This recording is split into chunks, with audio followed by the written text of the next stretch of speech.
Okay sir, మీ సమస్య అర్థమై sir ఒక్క నిమిషం అండి. ఈ చెప్పండి. రోజు ప్రభుత్వము ఒక స్టూడెంట్ మీద సంవత్సరానికి 1,10,000 ఖర్చు అవుతుందండి ప్రభుత్వ పాఠశాలలో.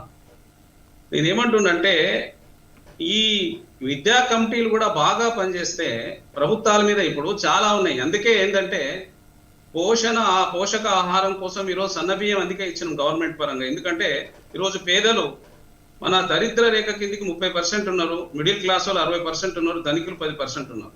మిడిల్ క్లాస్ నుంచి తీసుకొని దరిద్ర రేఖ కింద ఉన్న వాళ్ళు దాదాపు 90% ఉన్నారు. వీళ్ళు ఏంటంటే నాడు పాఠశాలలో ప్రభుత్వ పాఠశాలలో చదువుకున్న వాళ్ళు చాలా ఉన్నతమైన స్థానాలకు వచ్చారు. దీంట్లో ఒక ప్రభుత్వం వల్లనే కాదు, ప్రతి ఒక్కరూ ప్రశ్నించే స్థాయికి రావాలి, వాళ్ళ హక్కుల్ని సాధించుకోవాలి. ఈరోజు ప్రభుత్వం ప్రవేశపెట్టినటువంటి అనేక పథకాలు ఉన్నాయి, అవన్నిటినీ లబ్ధి పొందాలి. విద్య విషయంలో మరి ప్రపంచ దేశాలలో విధానాలు వేరు, మన దాంట్లో ఉన్నటువంటి విధానాలలో కూడా మార్పు రావాలి. ఇప్పుడు అమెరికా ఉందండి, ట్రంప్ మనవడైనా ఒక ఒక రోడ్డు ఊడ్చే వ్యక్తి అయినా సరే ఒకటే క్లాస్ చదువుకుంటారు. విద్యా విధానం అనేది సమాంతరంగా తెచ్చినప్పుడే ఈ సమతుల్యాలు పోతాయి. ఇప్పుడు ప్రభుత్వం కాంగ్రెస్ ప్రభుత్వమా, ఈ ప్రభుత్వం ఆ ప్రభుత్వం, అన్ని ప్రభుత్వాలు ఆలోచన చేయాలి. విద్యార్థిని విద్య విధంగా డెవలప్ చేసుకుంటే దేశాభివృద్ధి చెందుతుంది. దేశంలో అనేకమైనటువంటి శాస్త్ర సాంకేతిక రంగాలలో కూడా అభివృద్ధి చెందడానికి వీలు పడుతుంది. ఇది ప్రముఖమైనటువంటి పాత్ర ఏంటంటే విద్య అనేది. విద్య విషయంలో మరి తప్పకుండా చర్యలు తీసుకోవాల్సిన అవసరం ఉంది. దాని పరంగానే చదువుకుంటేనే దళితుల రేఖ అనేది దూరం అవుతుంది. మరి మనం హై స్థాయి వరకు చదవచ్చు. నాడు మరి మనకు ఉన్నటువంటి అంబేద్కర్ గారు అనేక అవకాశాలు కల్పించింది. ఎందుకంటే ఆ రోజు స్వతంత్రం వచ్చిన నాడు మనకు ఉన్నటువంటి దాంట్లో అత్యధికంగా దళిత రేఖ కిందకే ఉన్నవాళ్ళు కాబట్టి ఆ రిజర్వేషన్ అందుకే కొనసాగించే విషయంలో వారు చొరవ తీసుకోవడం జరిగింది. కాబట్టి ప్రభుత్వం ఇచ్చినటువంటి పథకాలు ఈరోజు మా రాష్ట్రంలో ఉన్నటువంటి ముఖ్యమంత్రి గారు మరి విద్య, వైద్యం, ఉద్యోగాలు, విద్య అయిపోయిన తర్వాత రాజీవ్ వికాసం కూడా మనం మొదలు పెట్టినాం. ఎందుకంటే రాంగని ఏదైనా చేసుకోవాలని. జితేంద్ర గారు, కేంద్ర రాష్ట్ర ప్రభుత్వాల విషయంలో చర్య తీసుకోవాల్సిన అవసరం. జితేంద్ర గారు చెప్పండి.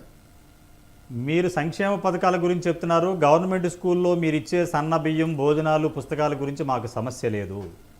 మళ్ళీ మీ ద్వారా కాంగ్రెస్ ప్రభుత్వానికి, ముఖ్యమంత్రి రేవంత్ రెడ్డికి, విద్యాశాఖ మంత్రి రేవంత్ రెడ్డికి మేము తెలియజేసేది విద్యార్థి సంఘ నాయకుల తరపున ప్రైవేటు కాలేజీల్లో ఫీజులు నియంత్రణ చేయండి సార్, అంతే, ఏమీ లేదు. ఒక చిన్న చట్టం తీసుకురండి.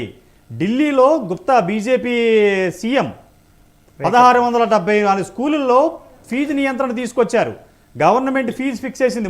ఒక్క నిమిషం అండి. మున్సిపాలిటీ, పంచాయతీలు, సిటీల్లో, అర్బన్, రూరల్లో ఫీజు ఫిక్స్ చేసి గవర్నమెంట్ మీరు ఇది అమలు చేయకపోతే కాలేజీ, స్కూల్ ఎప్లికేషన్ రద్దు చేస్తామన్నారు.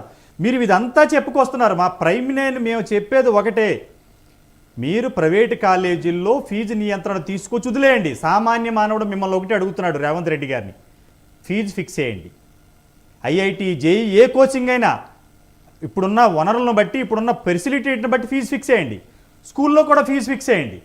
గవర్నమెంట్ స్కూళ్ళలో, గవర్నమెంట్ జూనియర్ కాలేజీల్లో తమిళనాడులో స్టాలిన్ గారు చేసినట్టు అటెండర్ నుంచి ఐఏఎస్ వరకు వాళ్ళ ఎంప్లాయీస్ పిల్లలు అక్కడ చదివేటట్టు చేయండి. ఇంకేం వద్దు, ఇంకా ఇదొకటి చేయండి చాలు. మీరు రేవంత్ రెడ్డి గారికి తెలియజేయండి, ప్రైమ్ నైన్ వేదికగా చాలు. మీ సంక్షేమ పథకాల గురించి, మీ రాజకీయాల గురించి పబ్లిక్ ఎవరో కూడా బాధపడలేదు. ఓన్లీ ఫీజు నియంత్రణ కావాలంటున్నారు. ఈ టాస్క్ ఫోర్స్ మీద చర్యలు తీసుకోవాలని మీరు రేవంత్ రెడ్డికి తెలియజేస్తారని ప్రైమ్ నైన్ వేదిక జితేంద్ర గారు మీకు తెలియజేస్తున్నాను. అలాగే ఈ డిబేట్లో పాల్గొన్న మల్లికార్జున గారికి, జితేంద్ర గారికి ధన్యవాదాలు. ఇది ఈరోజు స్పెషల్ డిబేట్.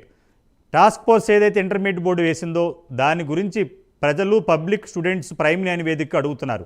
మీరు ఏ కాలేజీల మీద చర్యలు తీసుకున్నారు, ఎన్ని కాలేజీలు సీజ్ చేశారు అనేది ప్రెస్ మీట్ పెట్టి సభ్య సమాజానికి తెలియజేయండి. లేదు, మీరు ఓన్లీ ప్రజల్ని, మీడియాని తప్పుదోవ పట్టడానికే ఈ యొక్క టాస్క్ ఫోర్స్